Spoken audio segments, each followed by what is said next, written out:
오늘은 마태복음 5장 7절 말씀입니다. 함께 한 목소리로 읽겠습니다. 시작. 긍휼히 여기는 자는 복이 있나니 그들이 긍휼히 여김을 받을 것이며. 아멘. 오늘은 팔복의 5번째 말씀 시간으로 긍휼히 여기는 자는 복이 있나니 라는 말씀입니다. 예수님이 사셨던 그 로마가 지배하던 시대에는요, 지금과는 상황이 많이 달랐습니다.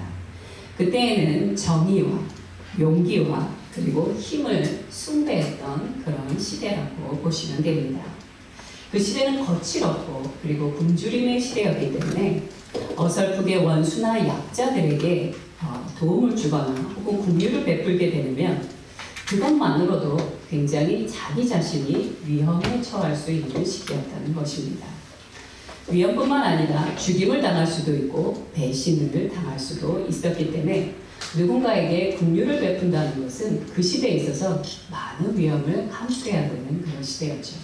예를 들어 드리겠습니다. 만약에 노예가 있는데 주인이 무엇을 이야기했는데 그 노예가 그 말에 불순종을 했습니다. 그리고 그 한 명의 노예에게만 문제가 되는 것이 아니라 주변에 있는 다른 노예들이 그것을 보고 저 주인은 약한 사람이구나, 연약한 사람이구나 해서 배반을 하거나 혹은 주인을 죽일 수도 있기 때문에 긍휼을 베푼다는 것은 꽤 위험한 일이었습니다. 그런 상황에서 예수님이 이 말씀을 선포하시는 것입니다. 긍휼히 여기는 자는 복이 있나니.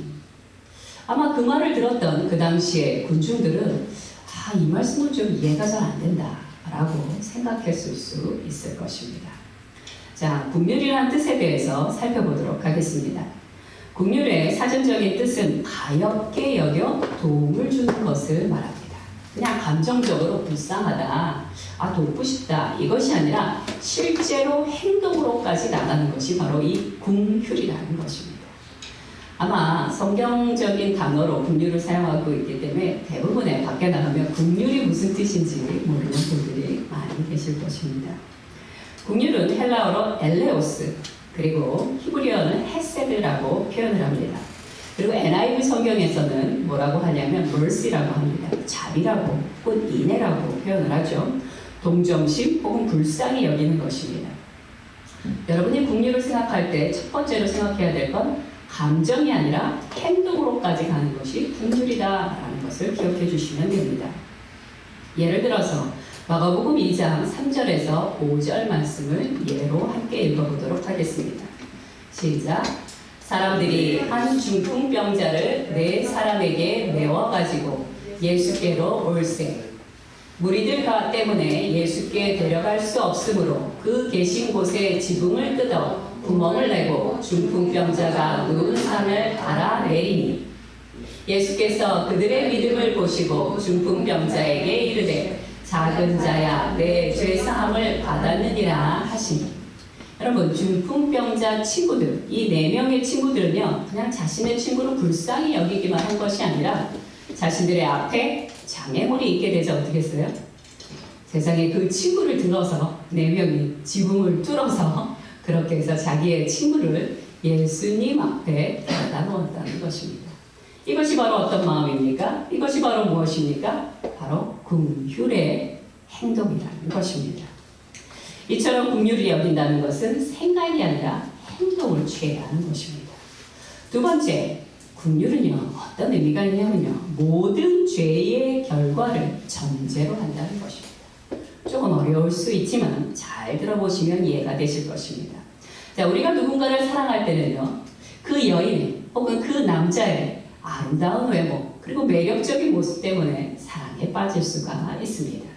사랑은요 아무 문제가 없을 때 오히려 빛나 보일 때 할 수 있는 것이 사랑의 여러 가지 영역 중에 한 부분입니다. 하지만 긍휼은 다릅니다. 긍휼은 언제 필요한 것이냐? 문제가 있을 때 필요한 것입니다. 예를 들어 드리겠습니다. 하나님께서는요 죄가 없던 에덴 동산에서 아담과 하와를 사랑하셨습니다. 그들을 돌봐주셨습니다. 그때에는요 죄가 없었기 때문에 하나님의 긍휼도 필요 없던 시기였습니다. 하지만 에덴 동산에 죄가 들어오게 되면 아담과 하와에게 정말로 필요한 것은 무엇이냐면 하나님의 긍휼이 필요하다는 것입니다. 창세기 3장 21절 말씀을 함께 읽어보도록 하겠습니다. 시작. 여호와 하나님이 아담과 그의 아내를 위하여 가죽옷을 지어 입히시니라. 자, 이 가죽옷은요, 죄가 없을 때는 필요 없는 것이었습니다. 하지만 아담과 하와가 죄를 범하고 난 그 다음에 필요한 것이 옷이라는 것인데, 그것이 그냥 옷이 아닙니다. 하나님이 그들에게 주셨습니다. 옷만 주신 것이 아니라 하나님은 아담과 하와를 긍휼로 옷 입혔다라는 것을 생각해 주셔야 하는 것입니다. 긍휼이란 무엇이냐? 일이 틀어지고 모든 것이 엉망이 되었을 때 요구되는 것이 바로 긍휼이라는 것입니다. 자, 그럼 질문하도록 하겠습니다. 예수님께서 우리에게 긍휼을 베풀라라고 말씀하신다는 것은 어떤 의미입니까? 그냥 내가 긍휼 베풀고 싶은 사람에게 베푸는 것이 아니라요. 아무 죄나 문제가 없는 사람에게가 아니라요. 문제가 너무 많습니다. 그리고 그 문제로 말미암아 죄의 결과가 이미 나타난 상태입니다. 그 사람은 성격이 거칠어졌고 무례하고 그리고 어떻게 행동해야 될지를 몰라 무왕자왕하는 사람입니다. 그 사람 옆에 있는 것만으로도 왠지 상처 입을 것 같습니다. 그런데 바로 그 상태에 있는 그 사람을 긍휼히 여기라는 것입니다. 아무 문제가 없는 사람에게 긍휼이 가는 것이 아니라 문제가 있기 때문에 그 문제로 말미암아 이미 문제가 가득 그에게 보여지고 있기 때문에 주님은 말씀하십니다. 너희는 그를 긍휼히 여겨라 라고 이야기하시는 것입니다. 자, 그런데요, 이 긍휼이라는 것은요, 우리 인간의 본성의 성품이 아닙니다. 우리는 어떤 사랑이 나가는 걸 좋아합니까? 아무 흠이 없고요, 깨끗하고요, 정결하고요, 매력적이고요, 아름다운 것에 우리의 사랑이 가까이 가기를 원합니다. 우리는 불쌍하고 문제 있는 사람에게 어쩌다 가끔 친절을 베풀 수는 있으나 그런 일이 계속해서 지속되거나 당연한 것처럼 모든 사람에게 긍휼을 요구할 수는 없다는 것이에요. 예수님은요, 많은 사람들에게 긍휼을 베풀어 주셨어요. 하지만 예수님이 그 엄청난 긍휼을 베풀어 주셨지만 그것을 받았던 수많은 사람들이 예수님을 긍휼히 여겨 주셨습니까? 아니요. 오히려 소리를 지르며 예수를 십자가에 못 박으라고 소리를 질렀습니다.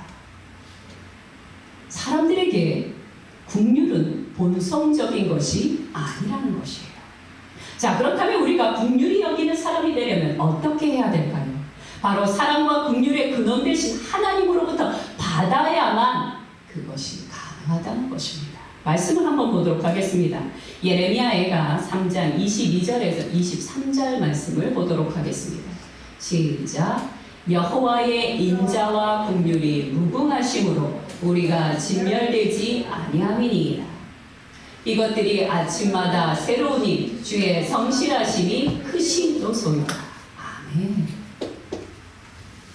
긍휼은 우리의 본성에서부터 흘러오는 것이 아니라 하나님으로부터 흘러와서 어떻게 그것을 받은 자만이 긍휼을 흘러보낼 수 있는 것입니다.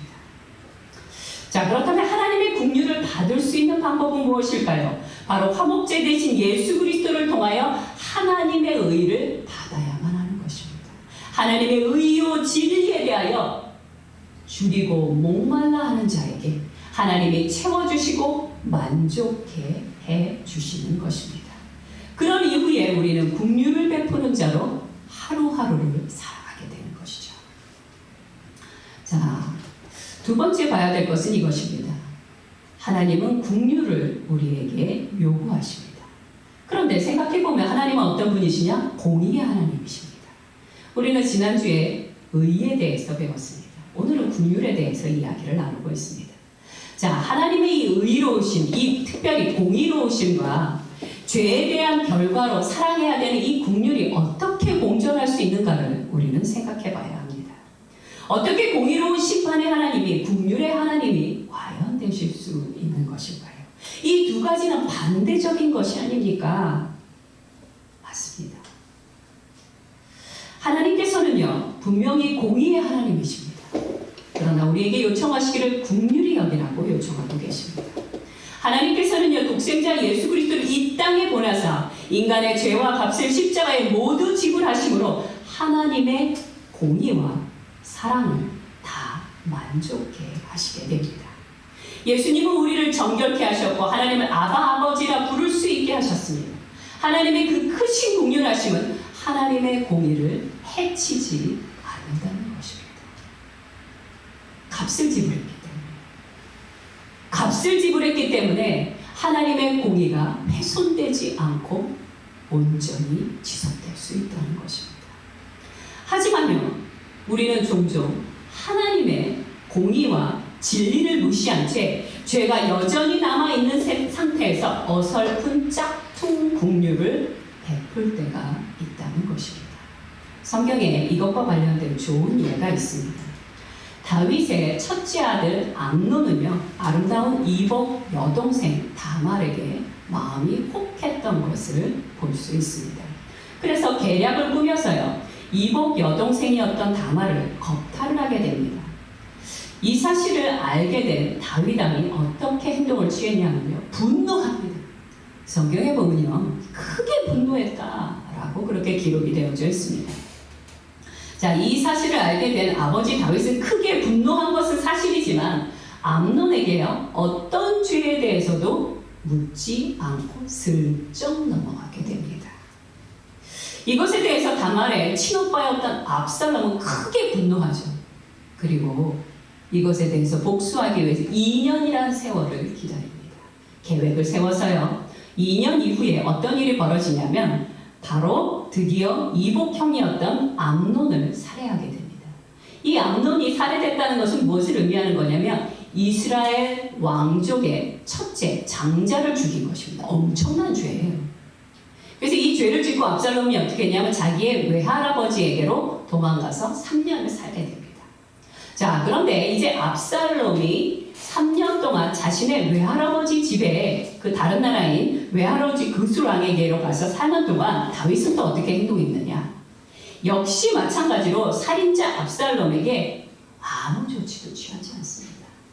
그리고 어설픈 긍휼을 베풀며 어떤 조치도 취하지 않는 이유가 성경에 나옵니다. 왜 도대체 압살롬에게 이렇게 아무 조치도 취하지 않았는지 사무엘하 13장 39절 앞에 절 말씀을 보도록 하겠습니다.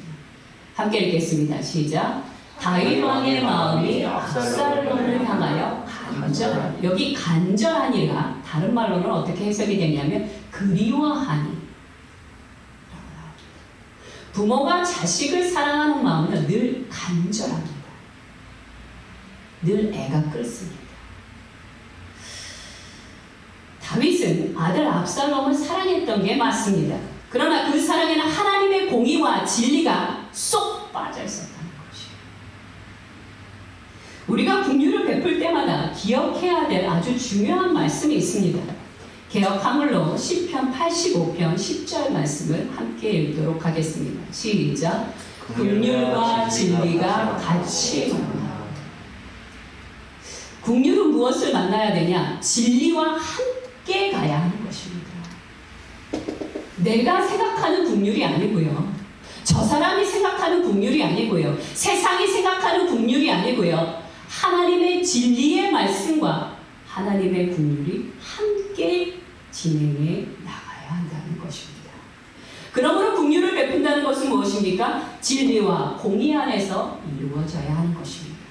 우리의 어리석은 감정과 지식과 경험이 우리의 신앙을 이끌어가는 것이 아닙니다. 진리를 기반으로 한 신앙이 우리의 삶을 이끌어가게 해야 하는 것입니다. 잠언 11장 19절 말씀을 함께 읽어보도록 하겠습니다. 시작. 공의를 굳게 지키는 자는 생명에 이르고 악을 따르는 자는 사망에 이르느니라.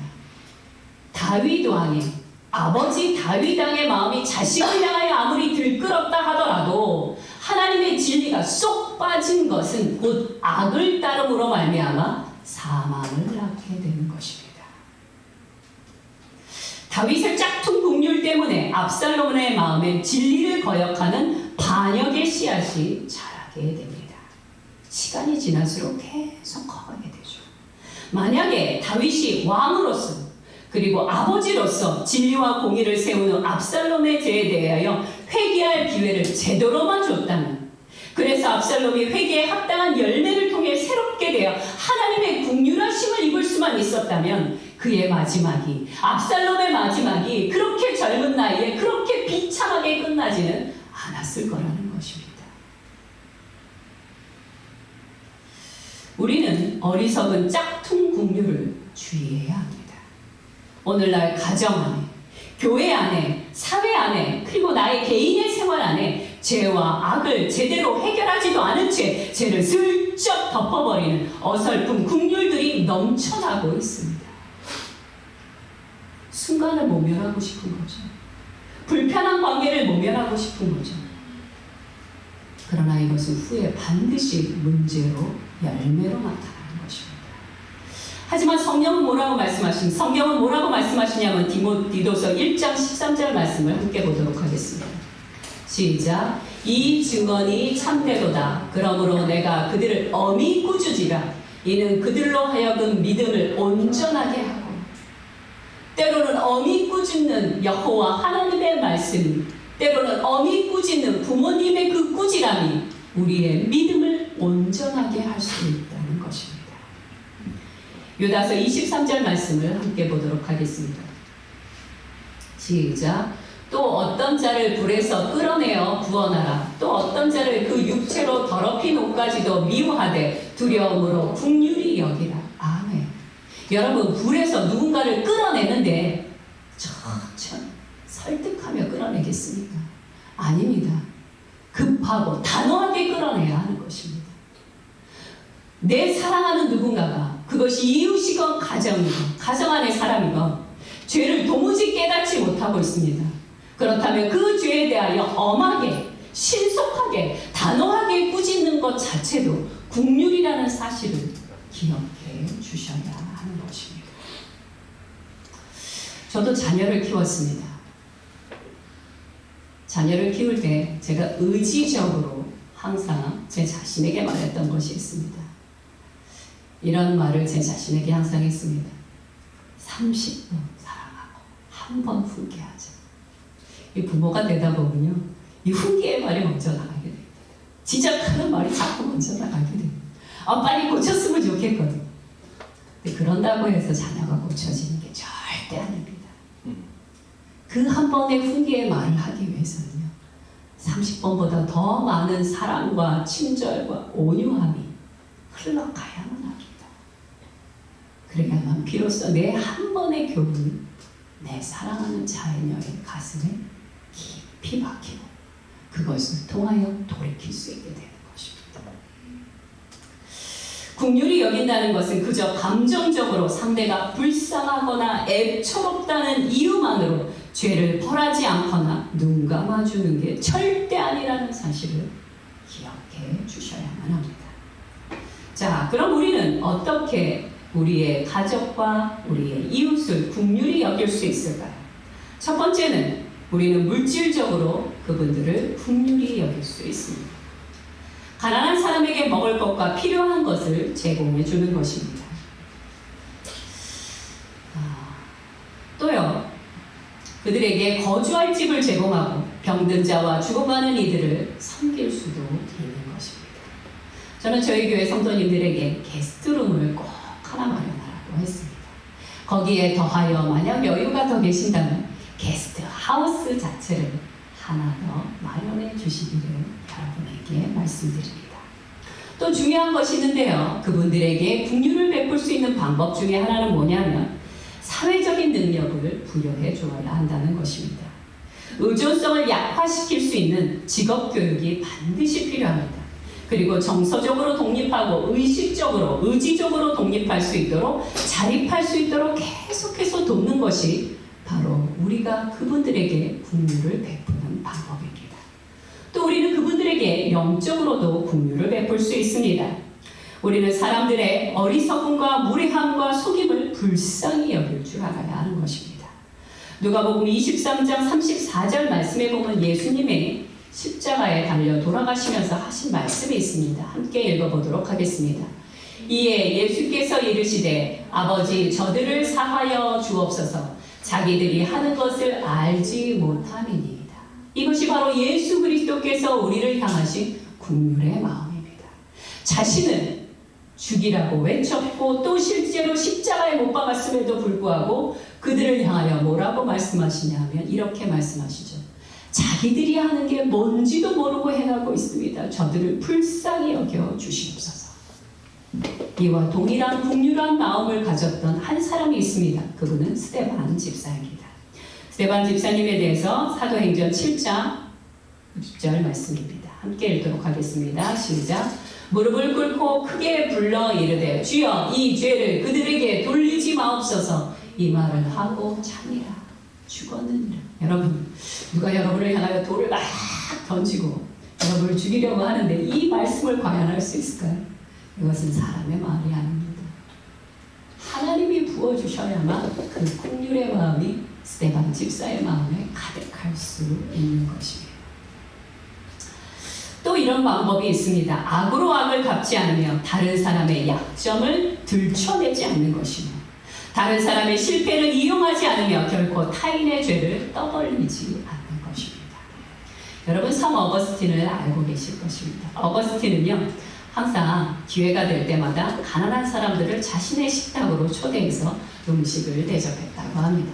그런데 어거스틴의 그 식탁에 앉은 사람들은 제일 먼저 크게 새겨져 있는 이 말씀을 읽게 된다고 합니다.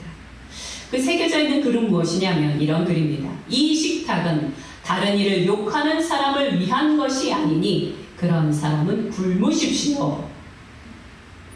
이 글을 보고 누가 감히 다른 사람을 욕할 수가 있겠습니까? 또 우리는 다른 사람을 영적으로 긍휼히 여기는 가장 좋은 방법 중에 하나는 무엇이냐? 바로 기도하고 진리의 말씀을 선포하는 것입니다. 기도와 복음은 긍휼의 놀라운 방식입니다. 이웃을 위해 기도하고 불순종의 길을 걷는 이들을 위해 기도해야 하는 것입니다. 왜요? 기도는 하나님의 축복을 가져오기 때문입니다. 자, 그럼 마지막으로 긍휼히 여기는 자가 받는 복은 무엇일까요? 첫 번째는요. 긍휼히 여기는 자는 생명과 사랑을 받게 됩니다. 에베소서 2장 4절부터 5절까지의 말씀을 한 목소리로 읽도록 하겠습니다. 시작. 긍휼이 풍성하신 하나님이 우리를 사랑하신 그 큰 사랑을 인하여 허물러 죽은 우리를 그리스도와 함께 살리셨고 너희는 은혜로 구원을 받은 것이라. 아멘. 우리는요 긍휼이 풍성하신 하나님으로 말미암아 사랑을 받게 됩니다. 그리고 그 사랑 안에서 생명을 얻게 되는 것입니다. 로마서 9장 15절 말씀도 함께 읽어보도록 하겠습니다. 시작. 모세에게 이르되 내가 긍휼히 여길 자를 긍휼히 여기고 불쌍히 여길 자를 불쌍히 여기리라 하셨으니. 여기서 긍휼은요 모든 만민에게 가는 긍휼이 아닙니다. 여기서의 긍휼은요 선택적인 긍휼이라고 생각하시면 됩니다. 선택적인 사랑이에요. 구약에서 긍휼을 가리키는 히브리어 명사 중 가장 많이 쓰임을 받는 말은 라하밈이라는 단어입니다. 근데 이 라하밈이라는 단어는요 주로 부모의 그 긍휼이 자녀에게로 흘러가는 것, 혹은 형제가 형제에게로 흘러가는 것처럼 혈육관계, 한 가족 안에서 일어나는 긍휼의 사랑을 말하는 것입니다. 시편 103편 13절에 아비가 자식을 불쌍히 여김 같이 바로 이러한 긍휼을 말하는 것입니다. 또 긍휼히 여기는 자는 두 번째로 하나님께 도우심을 받게 됩니다. 유다의 13대 왕 히스기야가 병에 걸렸을 때 선지자 이사야가 그에게 찾아와 이런 말을 했습니다. 내가 죽고 살지 못하리라. 히스기야에게 곧 죽을 것에 대해서 말한 것입니다. 그 말을 듣자마자 히스기야 왕이 벽을 향하여 하나님께 간절히 기도하는 내용이 있습니다. 열왕기하 20장 30절 말씀을 함께 보도록 하겠습니다. 시작. 여호와여 구하오니 내가 진실과 전심으로 주 앞에 행하며 주께서 보시기에 선하게 행한 것을 기억하옵소서 하고 히스기야가 심히 통곡하더라. 아멘. 다른 사람은 모를 수 있습니다. 그러나 여호와 하나님 내가 주님 앞에 선한 일을 한 것을 기억하여 주옵소서. 히스기야가 간절히 기도했습니다. 그러자 어떤 일이 벌어졌습니까? 선지자 이사야가 성문 밖을 떠나기도 전에 하나님의 말씀이 임하게 됩니다. 뭐라고요? 히스기야 왕의 생명이 15년이 연장되었음을 선포하라고 이야기하게 하신 것입니다. 긍휼히 여기는 자는요, 하나님의 도우심을 얻게 됩니다. 육체적인 질병만 도움을 얻는 것이 아니라 하나님 앞에 또 다른 도움도 얻게 됩니다. 잠언 11장 24절에서 25절까지의 말씀입니다. 시작. 흩어 구제하여도 더욱 구하게 되는 일이 있나니 과도히 아껴도 가난하게 될 뿐이니라. 25절 말씀이요. 구제를 좋아하는 자는 풍족하여질 것이요 남을 윤택하게 하는 자는 자기도 윤택하여지리라. 아멘. 이 말씀을 아멘으로 받고 믿음으로 행하는 자들은 반드시 하나님의 약속의 말씀이 성취되는 것을 인생을 통하여 경험하게 되실 것입니다. 또한 세 번째, 긍휼히 여기는 자는요, 심판을 이기게 됩니다. 심판을 이긴다고요. 말씀을 보도록 하겠습니다. 야고보서 2장 13절 말씀입니다. 시작. 긍휼을 행하지 아니하는 자에게는 긍휼 없는 심판이 있으리라. 긍휼은 심판을 이기고 자랑하느니라. 아멘. 제 말이 아니었습니다. 말씀에 있는 말씀이었어요. 긍휼은 심판을 이기고 자랑하느니라. 심판이 무엇입니까? 법에 의한 처단을 말하는 것입니다. 하나님의 진리의 말씀에 의한 처단을 이야기합니다. 여기에는요, 한치의 예외 없는 판결을 누구나 받게 되어 있습니다. 그런데 긍휼을 베풀었던 자들은요, 하나님의 긍휼을 모아오게 되는 것이에요. 여러분의 삶이 날마다 하나님의 긍휼을 베푸는 삶을 살게 되면요, 오늘 예수 그리스도의 말씀처럼 하나님의 긍휼을 여러분 가운데 끌어오게 된다는 것입니다. 그냥 모이게 되는 것입니다. 그러므로 그들은 진노의 심판을 받지 않고 예수 그리스도의 구원을 자랑하고 노래하게 되는 것입니다. 아멘. 함께 기도하겠습니다.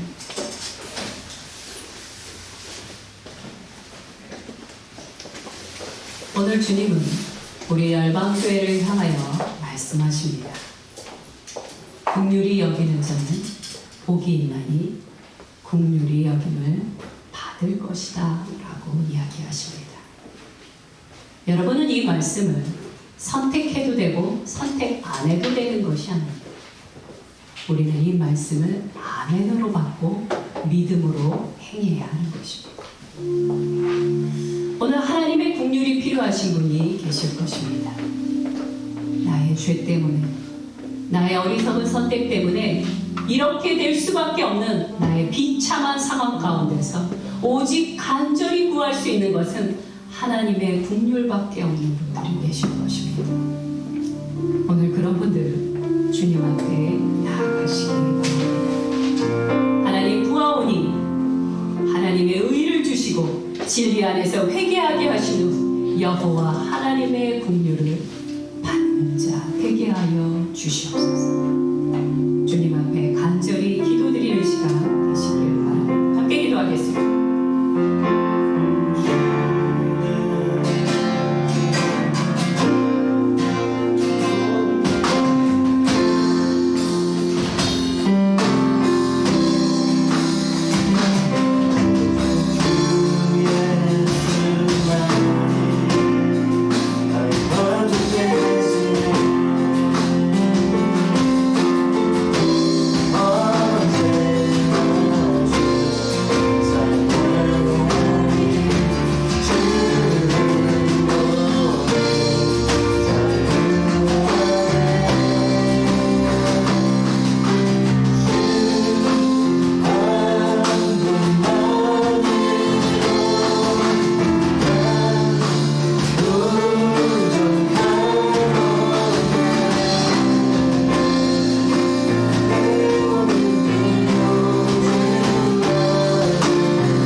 짝퉁 긍휼이 필요한 게 아닙니다.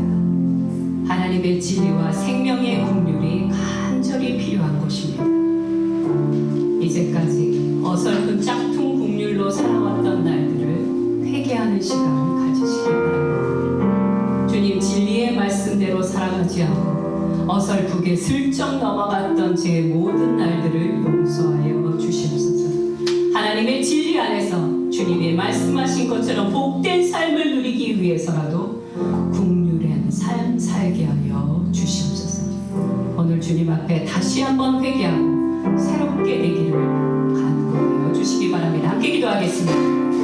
하나님 아버지, 이 시간에 주님 앞에 하나님 사랑스러운 자만을 사랑하며 하나님 이미 죄의 결과로 말미암아 거칠고 후회하고 하나님의 수많은 어려움이 있는 것을 뻔히 알지만 주님의 말씀을 의지하여 하나님 가운데 나가는 자 되게 하여 주시옵소서. 사랑하게 하여 주시옵소서. 주님의 진리의 말씀에 입각한 생명의 눈으로 나가는 자들 되게 하여 주시옵소서. 그러므로 지나왔던 모든 날을 주님께 하고 깨끗게 하시고 정결케 하시고 거룩게 하시고 새롭게 하여 주시옵소서.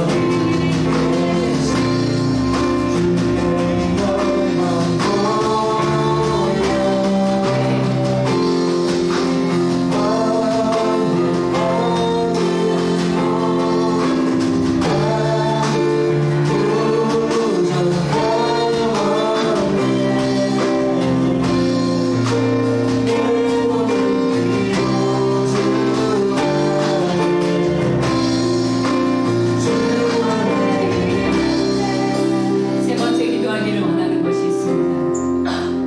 오늘 이 시간에 긍휼히 여기는 자로 살기로 헌신하는 시간 갖기를 원합니다. 우리가 할 수 있는 최선을 다하여 하나님으로부터 받은 그 긍휼하심을 따라 영적으로 긍휼을 베푸는 자, 물질적으로 긍휼을 베푸는 자로 살기로 하나님 앞에 결정하고 헌신함으로 나아가시기 바랍니다. 함께 기도하겠습니다. 하나님 아버지, 우리 알바교회 모든 성도님들이 오늘 이 팔복의 다섯 번째 축복이, 팔복의 다섯 번째 행복의 방식이 긍휼의 삶을 살아가게 하여 주시옵소서. 하나님 물질적으로 흘려버리는 자가 되게 하여 주시옵소서. 정성적으로 흘려버리는 자가 되게 하여 주시옵소서. 영적으로 기도하고 하나님 복음을 전하는 자로 살게 하여 주시옵소서. 주의 진리의 말씀이 어떻게 이 땅 가운데 역사되는지 보게 하여 주시옵소서. 긍휼히 여기는 자는 행복하나니 긍휼히 여기는 자는 복이 있느니라는 주님의 말씀을 순종하여 나가게 하여 주시옵소서.